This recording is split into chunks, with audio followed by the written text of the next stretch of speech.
북상 중인 13호 태풍 링링이 내일 새벽 제주 서쪽 해상에 진입할 것으로 보입니다. 최고 시속 200km의 기록적인 강풍을 몰고 와 많은 피해가 우려됩니다. 조국 법무부 장관 후보자의 국회 인사청문회가 오늘 열립니다. 야당은 각종 의혹을 제기하며 후보자 사퇴를 벼르는 반면 여당은 의혹이 사실이 아니라며 맞서고 있어 격돌이 예상됩니다. 조국 후보자 측은 최성해 동양대 총장이 과거 청탁을 거절당하자 지금 과장된 주장을 하고 있다고 밝혔습니다. 최 총장은 사실이 아니라면서 오히려 조 후보자가 자신에게 직접 거짓 증언을 종용했다고 맞받았습니다. 북한이 영변에 우라늄 농축시설을 여전히 가동하고 있으며 탄도미사일 방어체계를 뚫을 정도의 능력을 갖추게 됐다고 유엔 대북제재위가 밝혔습니다. 태풍이 한반도를 긴장시키고 있습니다. 13호 태풍 링링, 우리나라를 향해 빠른 속도로 올라오고 있는데 기록적인 강풍이 예상되고 있습니다. 최대 풍속이 초속 50m가 넘고 시속으로 환산하면 200km에 이를 것으로 보입니다. 이번처럼 서쪽 바다로 접근하는 태풍들은 과거에도 강풍 피해를 크게 낸 사례가 많습니다. 이유민 기자입니다. 기록적인 강풍을 몰고 온 태풍 뿌라삐룬. 철골 구조물이 쓰러지고 지붕은 바람에 뜯겨나갔습니다. 태풍 곰파스와 볼라벤이 상륙했을 때도 가로수가 뿌리채 뽑히는 등 강풍의 위력은 상상을 초월했습니다. 모두 서해로 북상한 태풍이었습니다. 이번 태풍 역시 서해 북상을 앞두고 있습니다. 기상청은 태풍이 내일 새벽 제주도 서쪽 해상에 진입한 뒤 서해상을 직진하듯 빠르게 북상해 올 걸로 예측했습니다. 태풍이 우리나라 서해상을 통과하여 북상하기 때문에 우리나라는 강한 비바람이 몰아칠 가능성이 있으며 강한 바람에 의한 시설물 피해, 농작물 낙과 등에 유의하셔야 하겠습니다. 속도가 워낙 빠른 탓에 수온이 낮은 서해를 통과하면서도 태풍의 세력은 크게 약해지지 않을 걸로 보입니다. 특히 강풍 반경이 최대 430km에 이르는 데다 최대 풍속이 초속 55m, 시속으론 200km의 기록적인 강풍이 몰아칠 수 있어 전국적으로 거센 바람에 대비해야 합니다. 비 피해도 우려됩니다. 가을 장마의 영향으로 어제 100mm 안팎의 많은 비가 쏟아진 데 이어 다가오는 태풍은 더 강한 비구름을 몰고 옵니다. 오늘 밤 제주를 시작으로 내일 오전까지는 남부지방에, 오후에는 수도권과 충청 지역에 시간당 30mm 이상의 폭우가 쏟아지겠습니다. 특히 남해안과 지리산 부근, 제주에선 주말까지 누적 강수량이 300mm가 넘는 곳도 있겠습니다. 또 남해와 서해상에는 최고 10m가 넘는 매우 높은 파도가 일 걸로 보여 주의가 필요합니다. KBS 뉴스 이유민입니다. 다음 소식입니다. 조국 법무장관 후보자에 대한 각종 의혹들은 오늘 국회 인사청문회장에 올라갑니다. 오늘을 계기로 조 후보자를 완전히 사퇴시키겠다는 게 야당의 각오고 여당은 의혹과의 연관성이 없다는 걸 입증하게 될 거라고 맞서고 있습니다. 최창봉 기자의 보도입니다. 청문회는 오늘 오전 10시 국회 법제사법위원회에서 열립니다. 조 후보자의 선서와 인사말을 시작으로 여야 의원들의 질의가 오늘 밤 늦게까지 이어질 것으로 예상됩니다. 여야가 어제 겨우 합의한 11명의 증인 가운데 일부도 출석해 의원들의 질문에 답변합니다. 딸의 대학과 대학원 입시, 사모펀드, 그리고 웅동학원과 관련해 증인들이 채택됐는데 다만 증인 확정이 늦어져 출석의 강제성이 없기 때문에 몇 명이나 나올지는 미지수입니다. 후보자 딸이 받았다는 동양대 표창장 위조 의혹과 관련해 최성해 동양대 총장은 한국당이 증인으로 요구했지만 민주당 거부로 빠졌습니다. 한국당은 오늘 청문회에서 조 후보자의 범죄 행위를 밝혀내고 새치기 3, 이중성의 실체가 드러나게 하겠다고 총공세를 예고했습니다. 조 후보자의 위법, 위선, 위험을 총정리해서 국민들에게 생중계로 보여드리는 사퇴 선고 청문회입니다. 반면 민주당은 의혹은 상당 부분 조작됐고 또 후보자가 직접 관련된 것은 없다고 보고 청문회에서 정확한 사실관계를 알린다는 방침입니다. 근거 없는 의혹만 부풀리거나 허위 주장만 난무하는 이런 청문회가 국민의 지탄을 피할 수 없다는 점을 우리 함께 명심하고 조국 후보자는 새롭게 제기된 의혹에 대해서도 청문회에서 모두 말씀드리겠다고 밝혔습니다. KBS 뉴스 최창봉입니다. 네, 검찰 수사도 상당히 급박하게 돌아가고 있습니다. 조 후보자의 가족이 투자한 사모펀드의 관련자를 피의자로 정식 전환했고 딸의 총장상 논란과 관련해서도 압수수색이 있었습니다. 이 내용은 방준원 기자가 전해드립니다. 조 후보자 가족의 사모펀드에서 투자금을 받은 업체 대표가 피의자 신분으로 전환됐습니다. 검찰은 그제 참고인 신분으로 조사했던 웰스 C&T 대표 최모 씨를 피의자로 입건했습니다. 이와 관련해 검찰은 조 후보자 오촌 조카가 실소유주라는 의혹이 있는 코링크 PE가 웰스 C&T에 투자된 조 후보자 가족의 투자금 13억 원을 빼돌린 정황을 포착했습니다. 최 대표에게 관련 진술을 확보한 것으로 알려졌습니다. 조 후보자 딸 조모 씨의 입시 부정 의혹 수사도 젠걸음을 하고 있습니다. 검찰은 조 씨의 부산대 의전원 입학 당시 입학 전형위원을 맡았던 교수들도 참고인 신분으로 불러 조사했습니다. 검찰은 허위 기재된 의혹이 있는 조 씨의 자기소개서가 의전원 합격에 영향을 미쳤는지 등을 집중적으로 물은 것으로 전해졌습니다. 동양대 총장 표창장 관련 의혹 수사와 관련해 검찰은 한국투자증권에 근무하는 A씨의 사무실을 압수수색했습니다. 조 후보자의 아내 정경심 교수의 증거인멸 의혹과 관련된 것으로 전해졌습니다. 검찰은 지난 3일 있었던 동양대 압수수색에서 정 교수의 컴퓨터를 확보하지 못했는데 한국투자증권 직원 A씨가 압수수색이 있기 전 정 교수의 동양대 사무실에서 컴퓨터를 들고 나온 것을 CCTV로 확인한 것으로 알려졌습니다. 이에 대해 정 교수는 PC를 반출한 사실은 있지만 자료 삭제나 훼손 없이 지난 3일 검찰 압수수색 당일 검찰에 제출했다고 밝혔습니다. 정 교수는 과열 취재로 출근이 어려운 상황이어서 학교 업무와 피고발 사건의 법률 대응을 위해 PC를 반출했다고 설명했습니다. KBS 뉴스 방준원입니다. 이 동양대 총장상 문제는 상당히 진흙탕 싸움으로 비화되는 양상입니다. 조국 후보자 측과 최성해 총장 측이 서로 맞불 폭로전을 시작했기 때문인데요. 조 후보자는 최 총장이 과거 대학 지원에 대한 청탁을 해온 일이 있고 그걸 안 들어줬더니 이런 식으로 나오고 있다 이렇게 주장했습니다. 반면 최 총장은 조 후보자가 최근 딸 문제와 관련해서 허위 증언을 종용했다는 주장으로 맞섰습니다. 보도에 김준범 기자입니다. 조국 후보자 측은 최성해 총장의 움직임에 배경이 있다고 공격했습니다. 최 총장이 조 후보자 측에 부정 청탁을 했다 거절당하자 후보자 딸에 대해 과장된 주장을 하고 있다고 밝혔습니다. 동양대가 최근 몇 년간 재정지원 제한대학으로 지정돼 어려움을 겪는 상황에서 당시 민정수석이었던 조 후보자의 부인 정경심 교수를 통해 제한을 풀어달라고 청탁을 했다는 겁니다. 그런데 조 후보자가 이런 청탁을 이런 지하에 거절하자 최 총장이 조 후보자 딸과 관련해 과장된 얘기를 하고 있다는 취지입니다. 후보자 측은 또 최 총장이 지난달 29일 동양대 교수 전체회의에서 공개적으로 이 내용을 밝혔다고도 했습니다. 이에 대해 최 총장은 정 교수에게 재정과 관련해 청탁한 적이 전혀 없다고 반박했습니다. 그러면서 오히려 조 후보자에게서 동양대 표창장과 관련한 거짓 증언을 종용받았다고 맞받았습니다. 최 총장은 그제 조 후보자의 부인 정경심 교수를 통해 조 후보자와 직접 통화했고 조 후보자가 딸이 받은 표창장의 발급 권한을 부인 정 교수가 위임받은 것으로 정리하자고 종용했다고 주장했습니다. 조 후보자가 위임장 쓰는 거로 하면 안 되겠느냐. 그러면은 자기가 법률 무슨 변호사 팀한테 물어보니까 그렇게 말하면은 정경심 교수한테도 좋고 자기도 좋다 이렇게 하더라고. 최 총장은 조 후보자와의 통화는 공개하지 않으려 했지만 조 후보자 측이 자신이 청탁을 했다는 허위 주장을 해서 대응할 수밖에 없었다고 강조했습니다. 오늘 청문회에선 두 사람의 엇갈린 주장이 쟁점이 될 것으로 보이는데 양측 주장의 진위에 따라 어느 한쪽에 타격이 불가피해 보입니다. KBS 뉴스 김준범입니다. 네, 한편 조국 후보자에 대한 검찰 수사를 놓고는 정부 여당과 검찰이 정면 충돌했습니다. 여권은 검찰의 압수수색에 대해선 하극상이라는 표현까지 썼고 검찰이 정치를 하겠다는 건 선을 넘는 것이다라는 정면 비판도 나왔습니다. 정부 여당의 분위기는 먼저 김현주 기자가 보도합니다. 청문회를 하루 앞두고 열린 국회 예산결산특별위원회.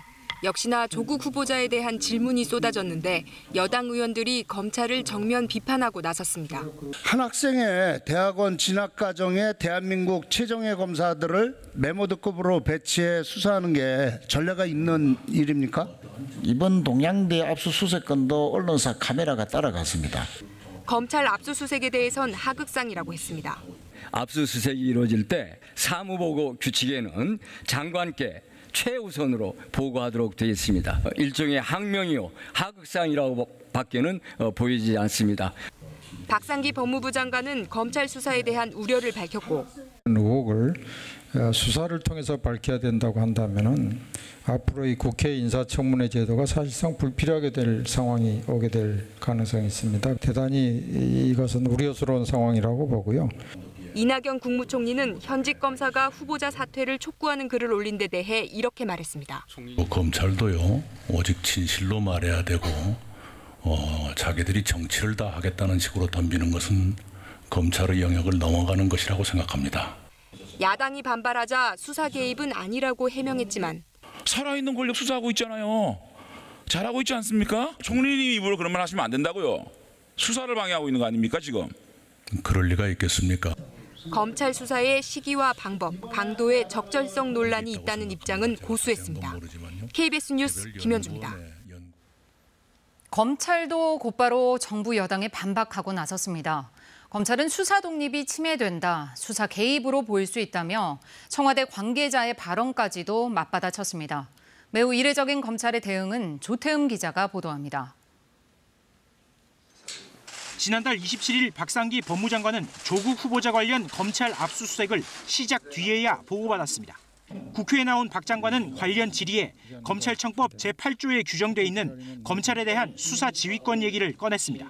검찰청법에는 법무부 장관이 구체적 사건에 관해서 총장을 지휘할 수 있다고 되어 있습니다. 사회적으로 중요한 사건의 경우에는 보고를 해야지 지휘가 가능한 게 논리적으로 맞다고 생각합니다. 그거는 사전에 압수수색 이후 함구령까지 내리고 입을 닫았던 검찰이 이 말에 즉각 반발했습니다.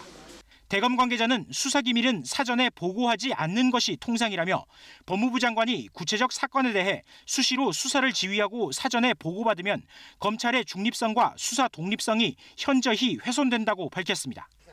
검찰의 정면 반박은 더 상급 기관인 청와대 관계자에 대해서도 이어졌습니다. 조국 후보자 딸의 동양대 총장 상장 관련 의혹은 해명할 수 있다는 취지의 청와대 관계자의 언론 인터뷰 보도에 수사 개입이란 말을 꺼낸 겁니다.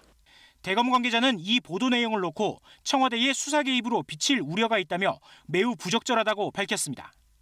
검찰이 상급 기관인 법무부, 더 나아가 청와대 관계자의 말을 이렇게 반박한 건 매우 이례적인 일로 자칫 항명으로까지 비칠 수 있습니다. 청와대는 이와 관련해 인사청문회 준비단이 전해온 내용을 설명했던 것뿐이라며 지금까지 수사에 개입한 적도 없고 언급하지도 않았다고 밝혔습니다. 법무부도 현행법에 수사지휘 규정이 있다며 부당한 압력이 아니라고 반박했습니다. KBS 뉴스 조태흠입니다. 네, 지금부터는 날씨 관련 소식 전해드리겠습니다. 어제부터 계속된 집중호우로 곳곳에서 비 피해가 잇따랐습니다. 갑자기 불어난 물에 전국 하천에서는 고립되거나 실종되고 또 숨지는 일도 있었습니다. 김수영 기자입니다. 경찰이 비가 내리는 하천 주변을 수색합니다. 어제 오후 5시 15분쯤 충북 청주시 가경천에 17살 연모군이 빠졌습니다. 신고 접수 직후 119 구조대와 경찰 80여 명이 수색 작업을 벌였지만 연군을 찾지 못했습니다. 경찰은 연군이 혼자 집을 나섰다가 사고를 당한 것으로 보고 수색 범위를 확대하고 있습니다. 어제 오후 4시 10분쯤에는 서울 관악구 도림천의 한 교각 아래에서 83살 이모 씨가 급류에 휩쓸렸습니다. 출동한 소방당국이 이 씨를 인근 병원으로 옮겼지만 끝내 숨졌습니다. 경찰과 소방당국은 이 씨가 교각 밑에서 신발을 씻던 중 발을 헛디딘 것으로 보고 정확한 사고 경위를 조사하고 있습니다. 이보다 앞선 시각 같은 장소에서 자전거를 타고 가던 73살 임모 씨가 고립됐다 구조됐습니다. 당시 서울에는 호우 경보가 발령된 상태였습니다. 소방당국은 장비 7대와 인력 25명을 투입해 1시간 20분 만에 임 씨를 구조했습니다. 집중호우로 인한 붕괴 사고도 잇따랐습니다.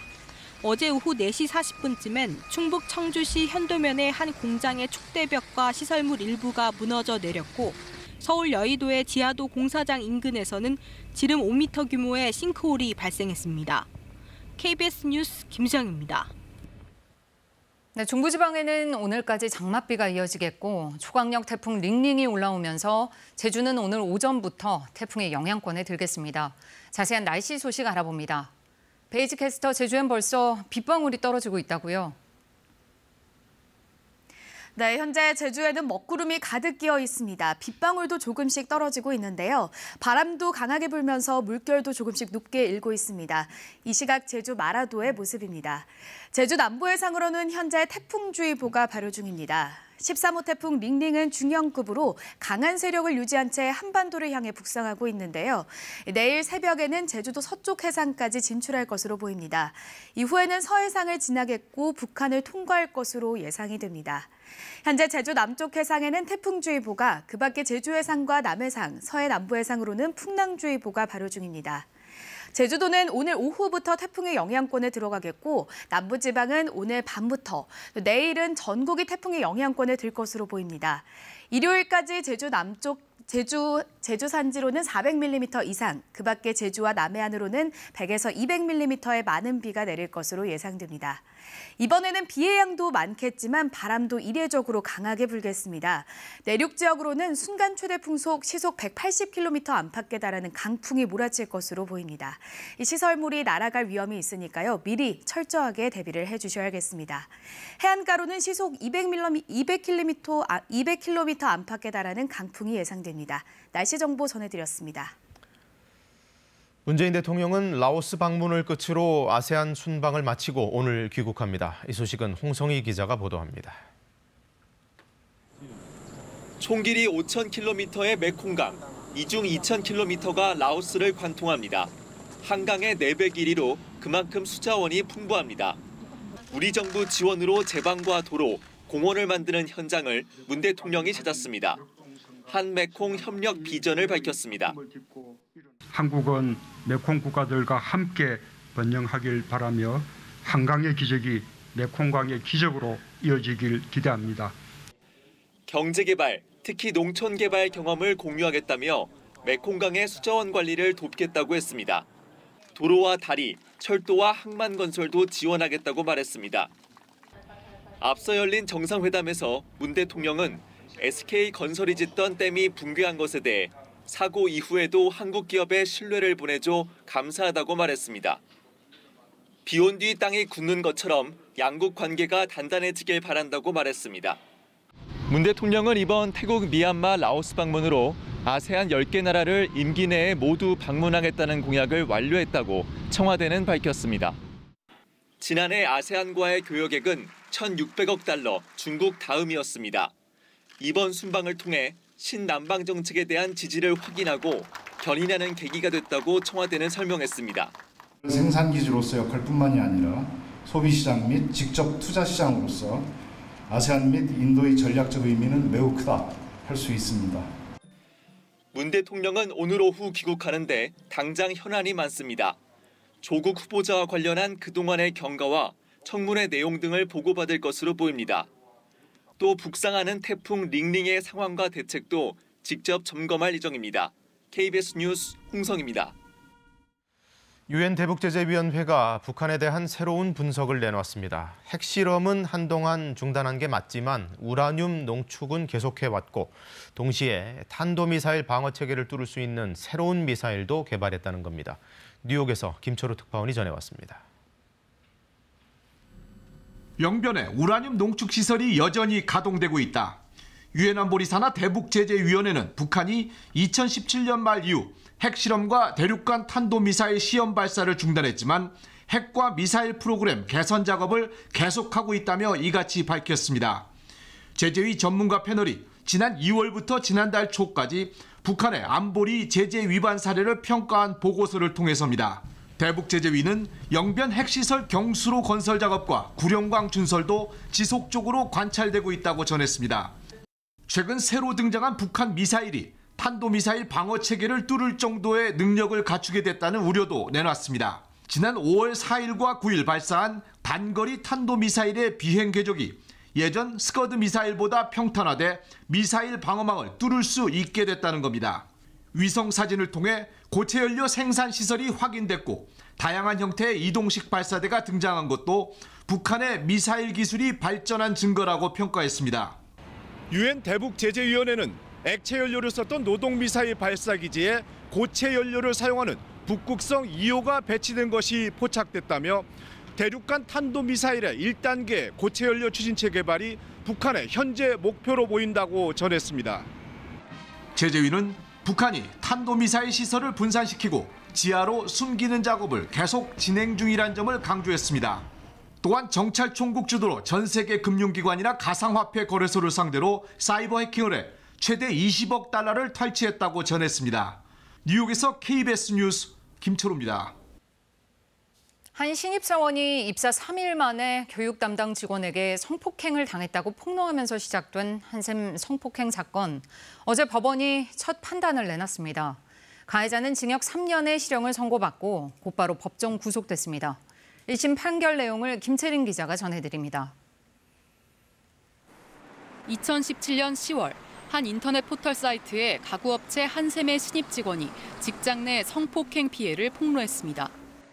지난 1월 신입교육 담당자에게 성폭행을 당했다. 회식 후 모텔로 불러내 성폭행했다는 내용이었습니다. 이에 가해자로 지목된 남성은 피해 여성과 나눴다는 카카오톡 대화 내용을 공개하면서 합의한 관계였다고 주장했습니다. 1년 10개월 만에 나온 1심 판결. 법원은 가해자 32살 박모 씨에게 징역 3년을 선고했습니다. 재판부는 피해자가 성폭행 사건 이후로도 박 씨와 수많은 카카오톡 메시지를 주고받는 등 일반적이지는 않다고 인정했습니다. 그러나 피해자는 사건 당일 밤 바로 피해를 경찰에 신고했고 자신의 의사에 반해 성관계를 했다고 일관되게 진술하고 있다고 밝혔습니다. 피해자가 피해자답게 행동하지 않았다는 취지로 무죄를 주장하는 박 씨 측 논리를 받아들이지 않은 겁니다. 재판부는 특히 피해자가 한 차례 고소를 취하했던 것은 자포자기에서 비롯된 것이라며 박 씨의 주장과 달리 피해자의 행동은 모순적이지 않다고 판단했습니다.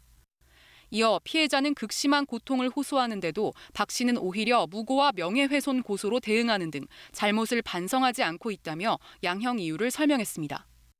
재판부는 박 씨에게 실형을 선고하고 바로 법정 구속했습니다. KBS 뉴스 김채린입니다. 액상 대마 등을 밀반입한 혐의를 받는 CJ그룹 회장의 장남 이선호 씨의 구속 여부가 오늘 결정됩니다. 이 씨는 자기 발로 검찰을 찾아 구속해달라고 했고 영장 실질 심사도 포기하겠다는 뜻을 밝혔는데 그 배경을 이진현 기자가 취재했습니다. 변종 액상대마 등의 밀반입 혐의를 받고 있는 이재현 CJ그룹 회장의 장남 이선호 씨의 구속 여부가 오는 판가름 날 전망입니다. 검찰은 이 씨가 항공 화물 가방과 배낭에 액상과 젤리 사탕형 대마 수십 개를 몰래 들여오다 인천공항 세관에 적발된 지 나흘 만에 구속영장을 청구했습니다. 특히 수사 논란 가운데서도 불구속 수사를 이용한 검찰이 나흘 만에 구속 절차에 나선 건 이 씨가 지난 4일 저녁 급작스럽게 택시를 타고 인천지검에 찾아왔기 때문입니다.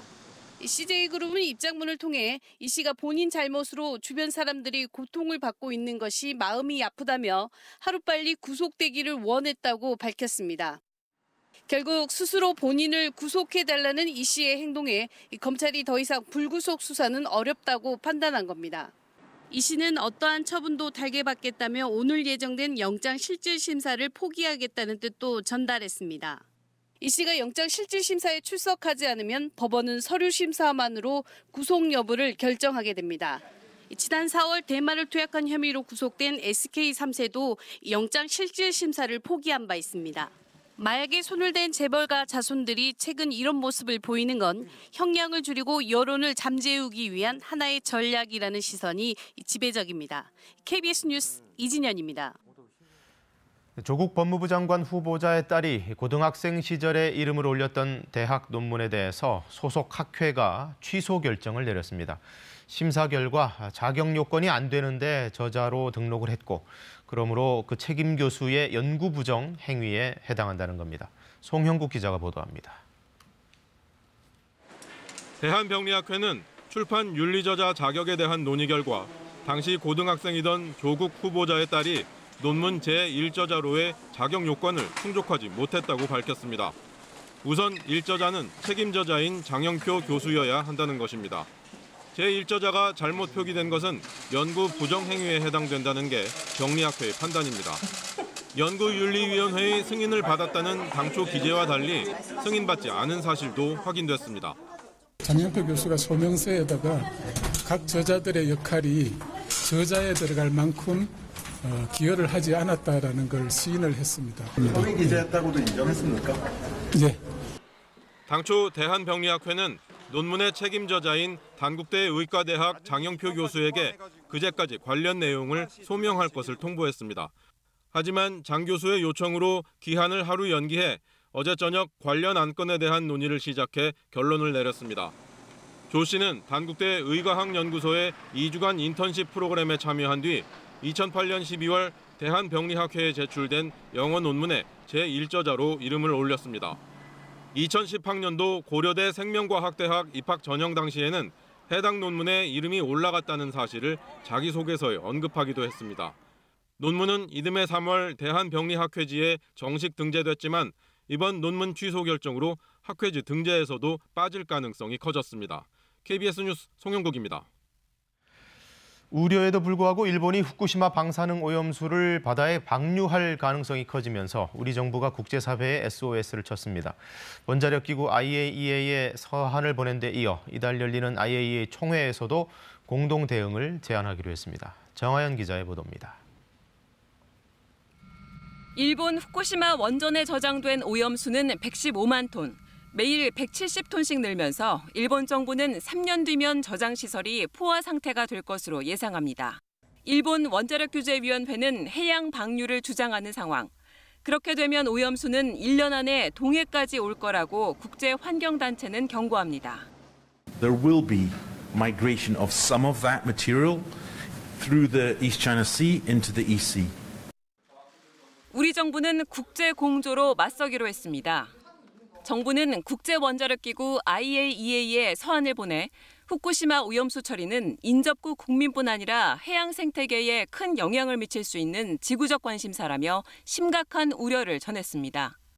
또 16일부터 열리는 IAEA 총회 기조연설을 통해 위험성을 공론화하고 일본 현지 공동조사 같은 국제적 공동 대응 방안을 제시하기로 했습니다.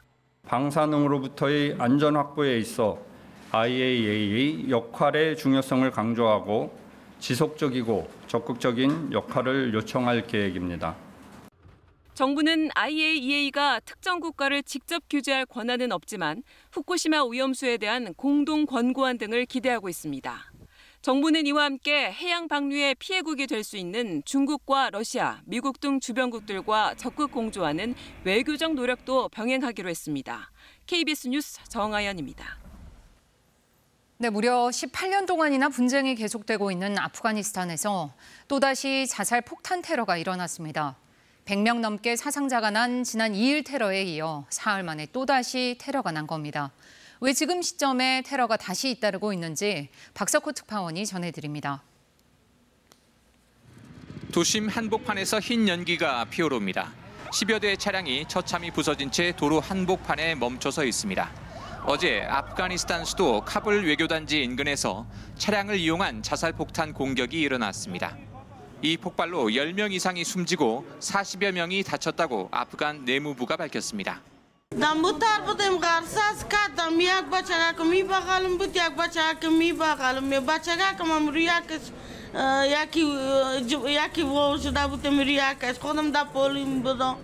지난 2일에도 카불 도심에서 폭발이 일어나 16명이 숨지고 119명이 다쳤는데 사흘 만에 자폭 테러가 되풀이된 겁니다. 이번 폭발로 인한 희생자 중에는 미군과 루마니아군도 포함됐습니다. 아프간 무장단체 탈레반은 이번 폭발이 자신들의 소행이라며 외국인 차량을 겨냥했다고 밝혔습니다. 미국과 탈레반이 아프간 주둔 미군을 줄이는 내용의 평화협정 초안을 마련한 상황에서도 탈레반이 공격 수위를 낮추지 않고 있는 것으로 보입니다. 막바지 협상을 유리하게 이끌어가려는 전략으로 풀이되지만 결국 탈레반의 신뢰성에 대한 의구심을 키울 것이라는 지적이 나옵니다. 이런 가운데 폼페이오 미 국무장관이 아프간 평화협정 서명에 반대하고 있다고 시사주간지 타임이 보도하는 등 협정 체결이 아프간 문제를 해결할 수 있을지에 대한 논쟁도 계속되고 있습니다. 두바이에서 KBS 뉴스 박석구입니다. 허리케인이 휩쓸고 간 마을이 아수라장이 됐습니다. 집들은 완전히 뒤집히거나 형체를 알아볼 수 없을 정도로 부서졌고 잔해가 쓰레기처럼 쌓였습니다. 현지 시간 어제 허리케인 도리안이 바하마에 이어 미국 노스캐롤라이나를 덮쳤습니다. 도리안의 영향으로 미국 남동부 3개 주에서는 21만여 곳의 정전 피해가 났고 침수 피해도 잇따르고 있습니다. 중국 하이난성의 한 버스 정류장인데요. 버스에서 내린 노인이 휴대전화가 없어졌다는 걸 발견하고 황급히 버스로 돌아갑니다. 바로 뒤 버스에서 범인을 발견했지만 이내 놓치고 마는데요. 이때 범인을 따라 나선 건 버스 기사들입니다. 3명의 버스 기사가 도둑을 따라 나서 경찰에 넘기는 데 성공했습니다. 아마존의 열대우림이 시뻘건 불길에 속수무책으로 타들어가고 있습니다. 마을 주민들이 발벗고 나섰지만 불길을 잡기에는 역부족인데요. 결국 농장까지 집어삼킨 불길을 잡기 위해서 소방관들과 함께 군인들도 화재 진압에 투입됐습니다. 브라질 군 당국은 아마존의 화재 진압에 군인 4만 4천여 명을 동원할 예정입니다. 지금 세계는입니다. 유럽 최대 가전제품 전시회가 독일에서 오늘 개막하는데요. 삼성과 LG 두 한국 기업이 접는 스마트폰 최신 기종을 놓고 한판 승부를 예고했습니다. 베를린에서 유광석 특파원이 보도합니다. 삼성전자가 5달 만에 다시 선보인 갤럭시 폴드를 보러 전 세계 블로거들이 모여들었습니다. 지난 4월 첫 공개 당시 발견된 디스플레이 손상과 이물질 침투 문제 등을 해결했다고 삼성은 밝혔습니다. 4.6인치 커버 화면과 7.3인치 내부 화면을 오가며 앱을 연속적으로 사용할 수 있고 7.3인치 대화면을 2-3개 화면으로 나누어 여러 개의 앱을 동시에 사용할 수도 있습니다. LG는 업그레이드된 듀얼 스크린 스마트폰을 내놓았습니다. 일반 스마트폰 커버에 끼우듯 스크린을 추가 장착해 2개의 화면을 사용하는데 상단과 하단에 각각 스피커를 장착해 특히 게임과 동영상 감상 등 멀티미디어 체험에 적합하게 만들었습니다. 삼성 갤럭시 폴드는 오늘부터 LG V50S 신큐는 다음 달부터 국내에 출시됩니다. 새로워진 LG 듀얼 스크린과 탁월한 성능의 카메라와 동영상을 기반으로 해서 고객들이 기존에 경험하지 못하셨던 5G 콘텐츠를 새로운 멀티태스킹으로 경험하실 수 있는 스마트폰 5G 시장에서도 국내 기업들은 한 발 앞서 나가고 있습니다. LG의 첫 5G 스마트폰인 V50이 출시 100일 만에 국내에서만 50만 대가 팔렸고 삼성은 첫 보급형 5G 스마트폰인 갤럭시 A90 5G 출시를 시작했습니다. 2023년엔 5G가 전체 스마트폰 시장의 50%를 차지할 것으로 예상됩니다. 우리 기업들은 현재의 선점 효과를 발판으로 5G 시장 경제력을 강화해 나간다는 계획입니다. 베를린에서 KBS 뉴스 유광석입니다. 우리나라 사람들을 포함한 동아시아 인종이 서양 사람들보다 치매를 일으키는 유전형을 더 많이 가지고 있다는 다소 안타까운 결과가 나왔습니다. 최혜진 기자가 전해드립니다. 치매 환자의 뇌 MRI 촬영 사진입니다. 이 환자의 유전자에서 새로운 치매 유전형이 확인됐습니다. 치매를 유발한다고 알려진 아포이 유전자에 존재하는 T형 유전변이입니다. 조선대학교 국책연구단이 동양인과 서양인 4만 명의 유전체를 분석한 결과 이 T형 유전변이의 치매 발병률이 다른 G형 유전변이보다 2.5배 높고 뇌 손상도 더 심각한 것으로 조사됐습니다. 그 유전변이에 대해서 생물학적 실험을 통해서 아포이 단백질의 발현을 조절한다는 것을 확인할 수가 있었습니다. 특히 한국인을 포함한 동아시아인이 T형 유전변이를 더 많이 가진 것으로 확인됐습니다. 조사 대상 가운데 동아시아인의 70%, 서양인은 50%에서 이 유전형이 나왔습니다. 동아시아인이 서양인보다 치매에 더 잘 걸리는 원인 가운데 하나가 확인된 겁니다. 연구단은 구강 상피세포를 활용한 간단한 유전자 검사 결과에 이번 분석 기법을 적용하면 치매 위험도를 보다 정확히 예측할 수 있다고 설명했습니다. 이걸 가지고 예측하는 모델을 개발했기 때문에 훨씬 더 예측률이 좋아진 거죠. 아주 간단한 검사로도 80% 정도까지는 설명을 할 수 있고. 이 연구 결과는 국내 특허 등록에 이어 최근 국제학술지인 저널 오브 클리니컬 메디슨지에 발표됐습니다. KBS 뉴스 최진입니다. 공연이 끝나고 배우들이 다 같이 무대로 나와서 인사하는 것을 커튼콜이라고 하죠. 이게 전통적으로는 공연의 끝으로 여겨져 왔는데 이제는 새로운 공연, 또 하나의 공연 속의 공연으로 발전하고 있습니다. 커튼콜 자체를 마치 콘서트처럼 꾸미는 경우가 많기 때문인데 윤영란 기자가 취재했습니다. 1940년대 미국 할리우드. 그 시대를 풍미했던 재즈 음악이 공연 내내 라이브로 연주됩니다.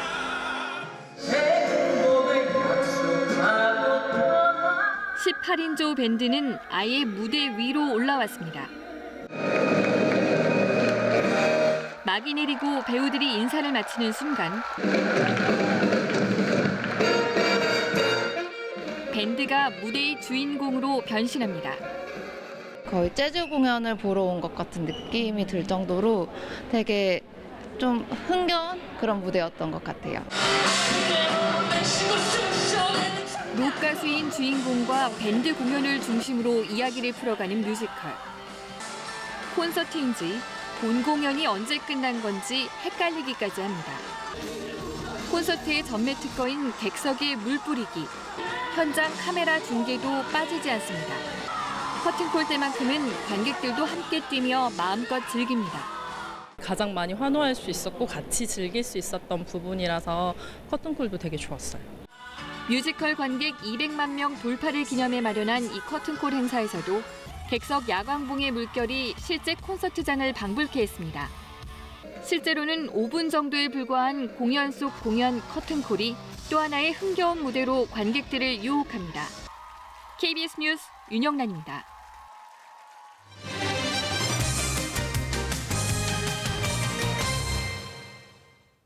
이 오래된 단독주택은 전기 설비가 낡은 데다 관리도 부실해 불이 나기 훨씬 쉬운 것으로 조사됐습니다.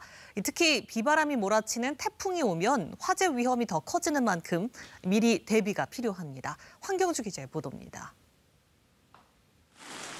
노후 주택들이 밀집한 서울의 한 재개발 구역. 주택 지붕 밑에도 담장에도 엉키고 끊어진 전선이 쉽게 눈에 띕니다. 이 주택은 벽 바깥으로 노출된 전기 배선이 빗줄기를 그대로 막고 있습니다. 이처럼 오래된 단독주택은 전기 설비 관리가 허술해 불이 날 위험이 큽니다.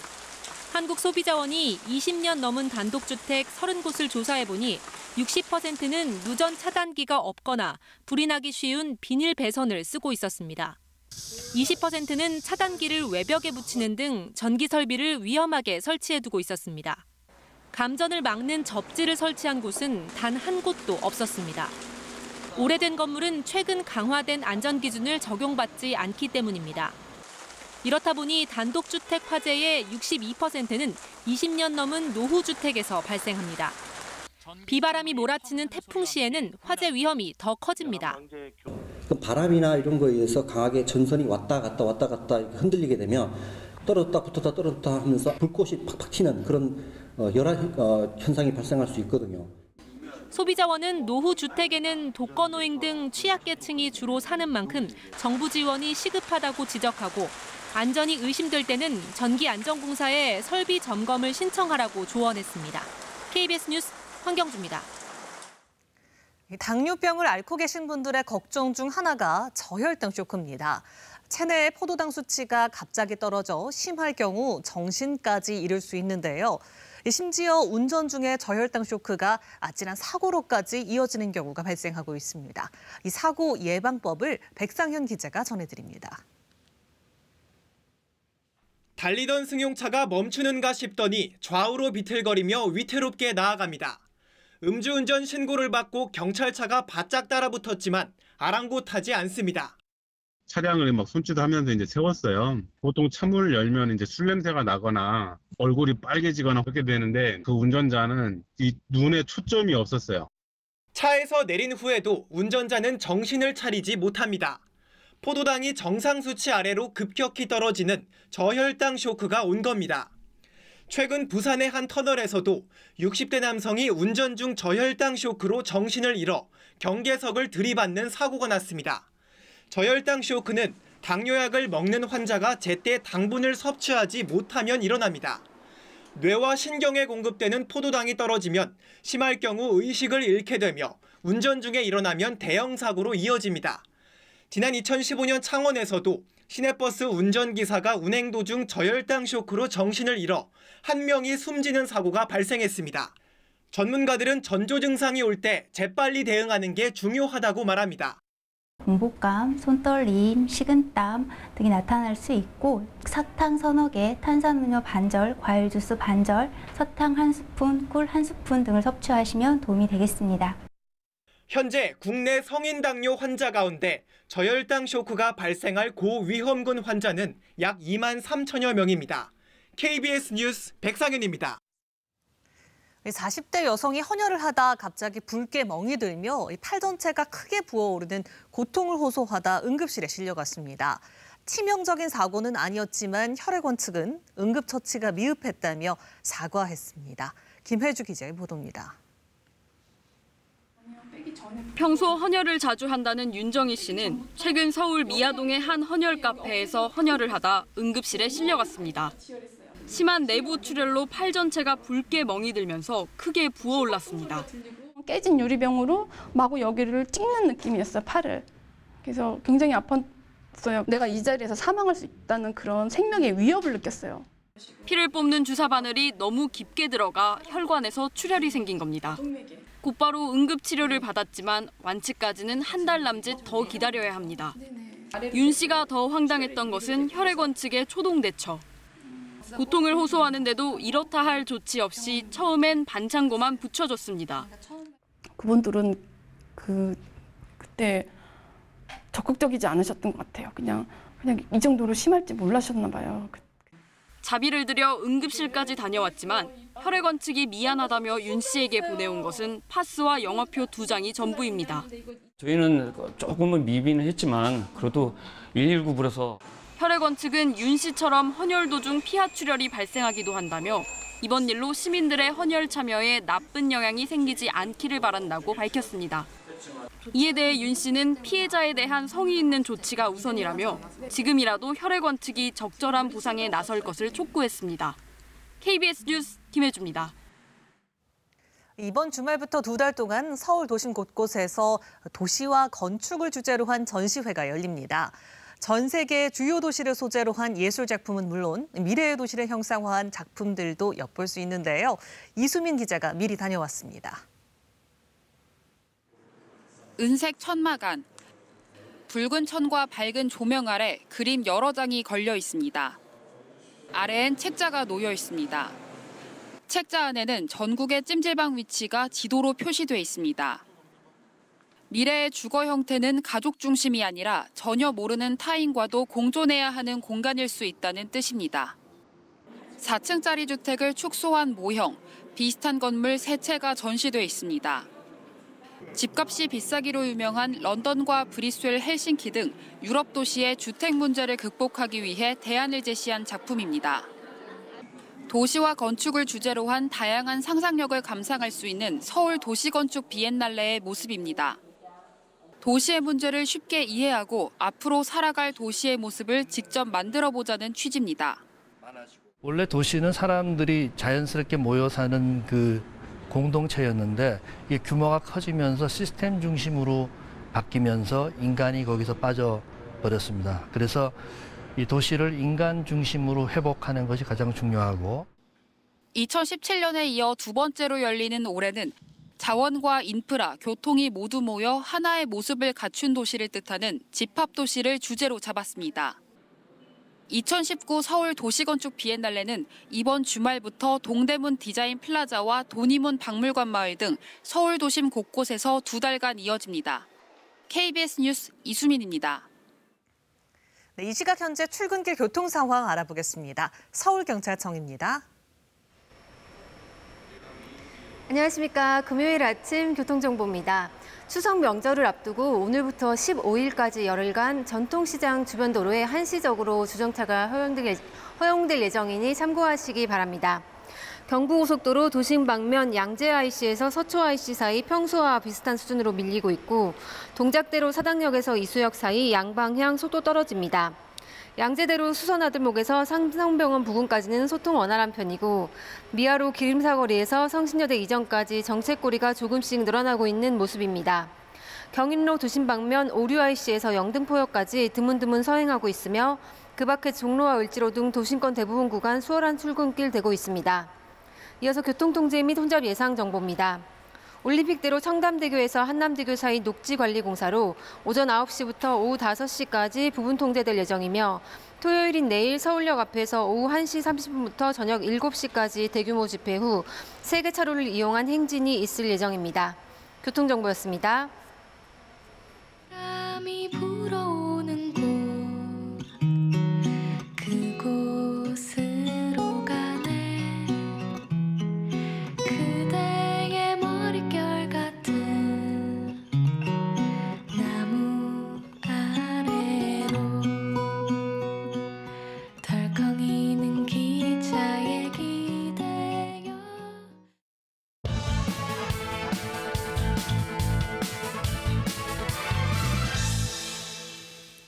태풍 닝닝이 강력한 위력을 유지한 채 한반도로 접근하고 있습니다. 학계의 보고에 따르면 최근 온난화의 영향으로 태풍이 더 강해지고 초강력 태풍, 이른바 슈퍼 태풍이 더 자주 출현하고 있다고 합니다. 지구 반대편 카리브해에선 초강력 허리케인 도리안이 바하마 섬에 상륙해 20명의 사망자를 냈고 지금은 미국 남동부 해안을 위협하고 있습니다. 2017년 발생한 허리케인 어마는 KTX 열차의 최고 속도와 맞먹는 시속 300km의 풍속을 37시간이나 유지해 미국 남동부 지역을 초토화시킨 바 있습니다. 지난 40여 년 동안 전 세계적으로 최대 풍속이 시속 200km가 넘는 허리케인이나 태풍이 2배 정도 증가했고 시속 250km가 넘는 이른바 슈퍼 태풍은 약 3배 증가했습니다. 우려스러운 점은 태풍이 가장 강하게 발달하는 지역이 조금씩 고위도로 이동하고 있고 영향을 미치는 영역도 확장되고 있습니다. 특히 태풍의 이동 속도도 늦어지는 경향이 있는 것으로 분석됐습니다. 이것은 태풍에 의해 물폭탄을 맞는 시간이 길어지고 그 지역 또한 넓어진다는 것을 의미합니다. 따라서 한반도 주변으로 접근하는 태풍의 변화 경향을 주시하고 장기적인 안목의 대비가 필요합니다. 이와 함께 태풍과 같은 자연재해를 대비하는 성숙한 시민의식도 필요합니다. 미국에선 허리케인이 접근할 때 피해 예상 지역 주민들에게 대피령을 내리면 피난 차량들이 고속도로로 꽉 메운 모습을 자주 보게 됩니다. 대다수의 주민들이 당국의 대피령에 불만 없이 도시를 비우고 서로 허리케인이 예상과 달리 피해 없이 지나갔을 경우에도 크게 불만을 표시하는 모습은 찾아보기 힘듭니다. 태풍의 위력이 강해지는 만큼 국민의 생명과 재산을 지키기 위해 슈퍼 태풍에 대한 예보 기술을 높이고 전문 인력 양성에 지속적인 투자가 이루어져야 할 것입니다. 그리고 일반 국민들도 정부의 대피령 등 행동 요령에 의구심 없이 따라줄 때 재해가 더 큰 재해로 이어지지 않을 것입니다. 뉴스 해설이었습니다. 북상 중인 제13호 태풍 링링이 내일 새벽 제주 서쪽 해상에 진입할 것으로 보입니다. 최고 시속 200km의 기록적인 강풍을 몰고 와 많은 피해가 우려됩니다.